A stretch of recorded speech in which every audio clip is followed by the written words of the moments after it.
Hai guys, kembali lagi bersama kami di Ngopi Ngobrol Pintar Investasi bersama CJCMB Sekuritas Indonesia. Kembali lagi nih bersama saya, Vanessa Herman, dan rekan saya Kevin Juda Huta Barat. Hai Kev. Hai Fanny. Oke, nah kita adalah Retail Research Analyst dari CJCMB Sekuritas Indonesia. Nah untuk hari ini nih, kita mau sapa dulu Kevin ya sebelumnya. Apa kabar nih Kev? Kira-kira kamu sehat nggak? Sehat, Fan. Fanny juga gimana? Sehat? Sehat.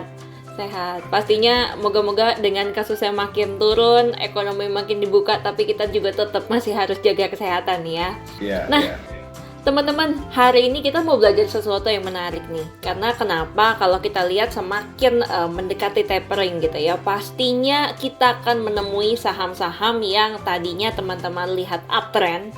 Nah, tiba-tiba koreksi seperti itu ya. Nah, pasti kita semua pengen tahu nih, kira-kira ada nggak sih cara ya untuk kita tahu kapan sih kita harus ambil posisi beli atau misalkan kita harus ambil posisi jual gitu ya. Nah, langsung aja yuk kita tanya ke Kevin. Gimana nih Kev? Kira-kira ada nggak nih indikator yang bisa kita gunakan sebagai indikasi awal gitu ya? Kira-kira ini posisinya harus kita ambil atau harus jual gitu Kev?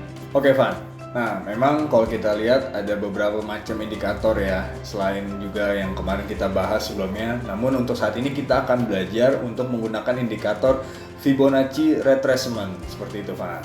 Oke, nah boleh dijelasin nggak nih Kev, sebenarnya apa sih maksudnya dari Fibonacci retracement itu? Oke, nah Fibonacci retracement ini digunakan pada dunia saham untuk menggambarkan persentase penurunan suatu nilai harga saham dari puncak tertinggi ke dasar setelahnya. Kita tahu bahwa suatu harga saham tertentu kan tidak pernah bergerak searah ya, secara terus-menerus. Misalnya kalau kita naik gitu ya, tapi kan juga ada kerikil-kerikil dari itu. Dan mungkin aja pergerakannya juga akan arahnya berlawanan nih dengan tren aslinya, seperti biasa disebut koreksi atau biasa disebut dengan secondary trend, seperti itu, Van.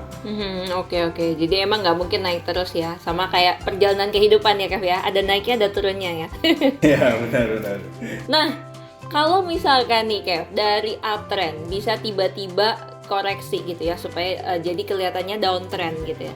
Dan sebaliknya, boleh dijelasin nggak sebenarnya gimana sih cara kita menggunakan analisis dari Fibonacci retracement itu Kev? Wah, tentu banget dong, Van. Nah, sekarang mungkin aja di layar teman-teman kita akan menampilkan chart dari saham Adaro ya. Ini mungkin sebagai gambaran untuk mengerti bagaimana cara memakainya juga.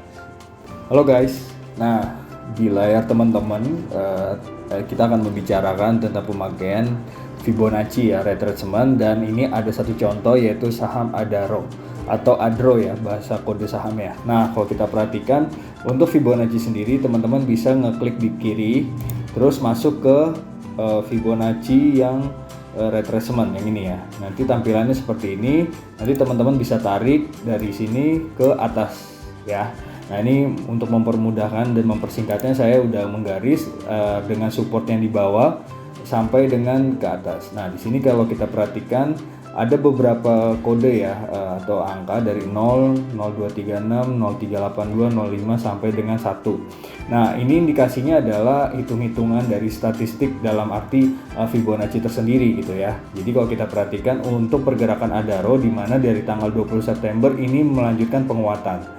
Lalu yang menariknya dari penguatan ini terbatas di level 1979 dan akhirnya turun.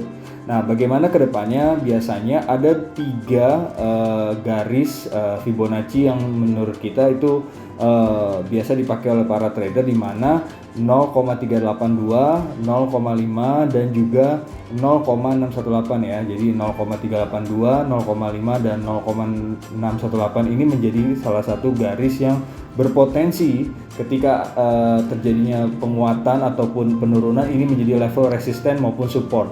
Jadi kalau kita perhatikan untuk saat ini di level 0,618 atau 1638 level area Adaro sendiri, kita perhatikan ini levelnya kuat nih. Jadi indikasinya kalau dia turun ke bawah, ini indikasinya bahwa uptrend dari tanggal 16 September sampai dengan sekarang itu terjadinya patah atau break. Jadi potensinya masih akan uptrendnya sudah mulai hilang ya. Kalau misalnya maksimum 0,618 ini break. Tapi kalau ke depannya ternyata tidak break, peluang rebound masih cukup terbuka ya, dengan potensi bisa ke level 0,5 atau di 1703, atau juga ketika dia naik bisa sampai ke 0,38 atau 1768. Jadi memang Fibonacci ini untuk mengetahui ketika terjadi penurunan level-level mana yang bisa untuk diperhatikan. Dan kalau kita perhatikan untuk saat ini titik maksimumnya ada di 0,618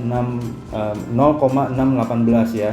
Jadi biar terjadinya penguatan ya, kembali lagi naik. Tapi hati-hati kalau misalnya ini break ke bawah ya. Jadi kita bisa simulasikan bahwa kalau misalnya dia bergerak di bawah sini, potensi dia akan menguat masih cukup terbuka gitu ke depannya.